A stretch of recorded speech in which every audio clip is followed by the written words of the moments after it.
В этом выпуске новости уже не новости. Наёбсики! Касим поставил новый рекорд на своей газели. Анжела Миссис Пель покинула Урал. И почему Макса Медведь забрали менты. Очень крутая тусовка. Очень крутая.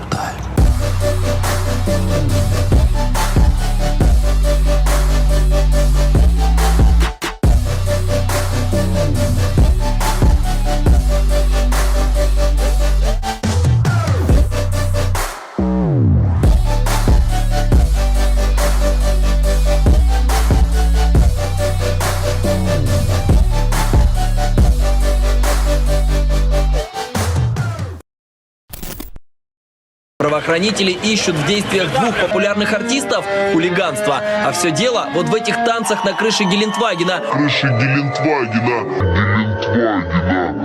Чего, блядь? Здорово! Не так давно в наших прошлых выпусках была тема, где мы рассказывали вам о несанкционированном концерте команды Black Star и Def Bones. А точнее о кратком выступлении Тимати, Крида и Скруджи, где ребята исполняли свои треки на крыше Хаммера Тёмы, а Тёма на Хаммере озвучивал саму улицу. И вроде бы всем все понятно, тема закрыта. Ну хуй, вы угадали. 24 июля федеральный канал «Россия-24» в своих новостях также подхватили эту тему, но уже со своими взглядами. Поначалу их рассказ был правдив. Да, команда действительно развлекала большое количество людей, перекрыв при этом улицу наглухо, тем самым затруднив движение. Только вот в их тексте был не Хаммер Тёмы, а... Впрочем, смотрите сами. Правоохранители ищут в действиях двух популярных артистов хулиганство. А все дело вот в этих танцах на крыше Гелендвагена.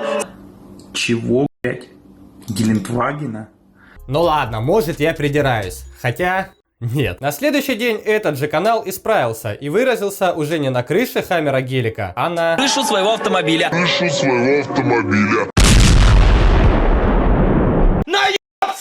Но хоть на третий раз новости уяснили ошибку, назвав автомобиль правильно – белым Хаммером. Россия-24, вы там определитесь вообще, может, Запорожец был? Понятно, что главной фигурой для вас была именно команда Black Star. А какая там была тачка, это уже дело пятое. Но вы все-таки федеральный канал и должны озвучивать полностью все. Тем более, если сами начали. А то он до нервов не хватит. Иди сюда, ты говно, жопа. Кстати, о продолжении. Общественному деятелю Александру Хабинскому все-таки удалось привлечь рэп-исполнителей к ответственности, где суд постановил наказать их штрафом в размере 20 тысяч рублей. Пацан к успеху шел, не получилось, не фартануло. Кстати, к Тёме тоже наведались сотрудники полиции, сразу после его вылета на отдых. Скорее всего, штрафа тоже не избежать. Но это не единственная стычка Автозвука и Закона в этом выпуске. Студия Автозвука «Медведь» устроила самую громкую сходку в Москве, куда приехал и Dodge Ram, тот самый, про которого рассказывал Дима в прошлом выпуске новостей. Audi, Patriot и многие другие проекты. Площадку, точнее парковку, раскачали не на шутку. И не только ее. Правда, ближе к ночи сходку пришлось прекратить, так как приехали сотрудники полиции и всех разогнали, забрав у Макса права и самого Макса.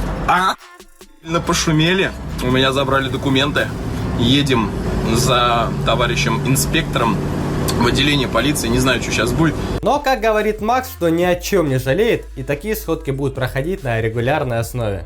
Сижу в обезьяннике. Все нормально. Очень крутая тусовка. Очень крутая. Всем спасибо. Фарту масти, ауе.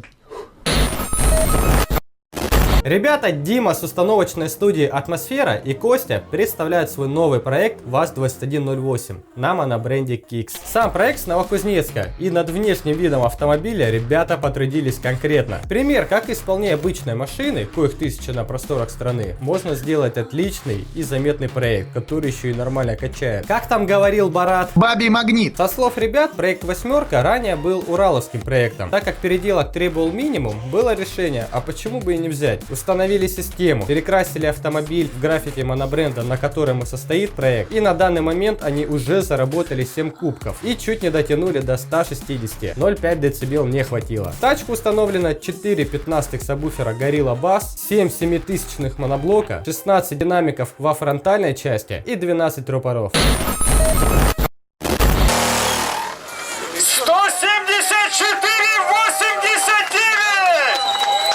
Такой экстремальный результат показал Рустам Касимов на своей газели. Теперь ее можно смело назвать самым громким повседневным автомобилем в мире. Сама фиксация замера проходила на соревнованиях АМТ в городе Майкоп, где после него Рустам дал жару всем желающим зрителям. Там так же, как и в Форде Black Star Audio, мало кто может высидеть. Удивление девушки тому подтверждение.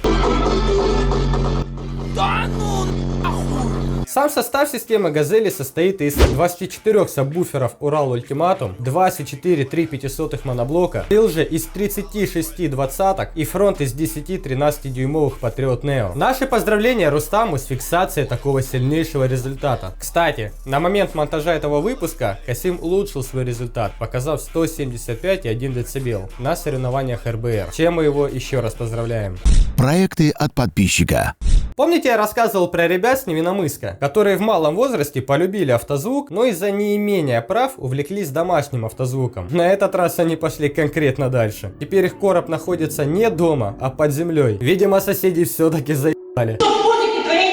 Сама конструкция представляет из себя выложенный по периметру моноблок, где корпус усилен металлическими профилями, далее обшиты бабушкиной фанерой и запенены стыки между листами. Нехило так вышло, если брать на заметку, что пацаны делали сами, и им, я напомню, по 14 лет. Я, к примеру, до сих пор варить не научился. Ты лошара пушкинская вообще. Сама система тоже подвергнется изменениям. В планах поставить 6 пятнашек мачете и питать усилителем Kix QS1000, ну или сварка в простонародье. Оформление пилится бандпа 6-го порядка с целью получить максимально ровную полку, чтобы волосы трепало и в грудь било. Следующий проект представлен Васей и Димой с команды Ural Team. В конце ноября 2017 года они купили под проект Двинаху Купе и начали собирать ее в студии автозвука Underground. Кстати, оттуда и пошло название проекта Двинах Underground. Опыта у парней в построении стены не было. Как признались, даже варить не умели. Прям как я. Поэтому такого рода проект собирался впервые. Но зато хорошим ориентиром им послужил новый проект Рустама Касимова Двинаха Купе на ежах. Подмечу, что проект собирался втроем, по вечерам и выходным. И уже первые стабильные результаты проекта ребята увидели на отметке в 160.2 дБ. Но это, как оказалось, только начало. Буквально через месяц на первых соревнованиях в Двинахе результат вырос уже до 161.7 дБ, что не может не радовать. Правда, с первым этапом, помимо роста результата, вылезли еще и косяки, такого плана как сломанный генератор и порванные двери. По последним данным, Двинаха имеет за собой честные ровно 163 дБ на 37 Гц. Проект действительно получился достаточно ярким, уверенно валящим на площадках по несколько часов, а еще и результативным. Считая за 2 месяца, проект стал в 2 раза громче. Бюджет проекта получился примерно около 1 миллиона рублей, где входят 8 штук 12-дюймовых сабвуферов Ural Ultimatum, 8 3/5 моноблока дБ, фронт 8 пар дБ двадцаток и 8 драйверов Ural Patriot SPL. На данный момент Двинаха посетила около 5 различных этапов соревнований, заняла 7 призовых мест, из которых 4 первых, а также уже за это время было поменено 2 лобовых стекла.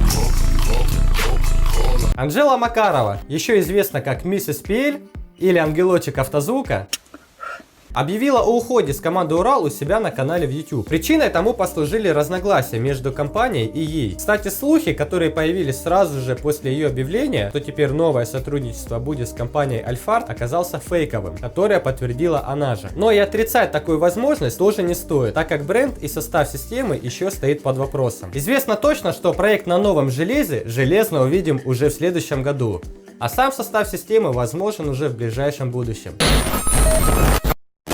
Но это не единственное событие, которое коснулось команды Ural Team. Слухи, которые ходили, что Дина Михайлова продала свою Audi, подтвердились. Теперь он стал проектом установочной студии Epicenter of the Sound. До конца сезона Audi останется на железе Ural, но с небольшими изменениями. Но и переживать по поводу ухода Дины с автозвука в принципе тоже не стоит. В следующем сезоне она обещает нас чем-то удивить. Каким именно будет новый проект, пока держится в секрете. Но известно, что он будет тоже представлен на железе Ural, но основной упор будет уже на тыл. А на этом выпуск новостей подошел к концу.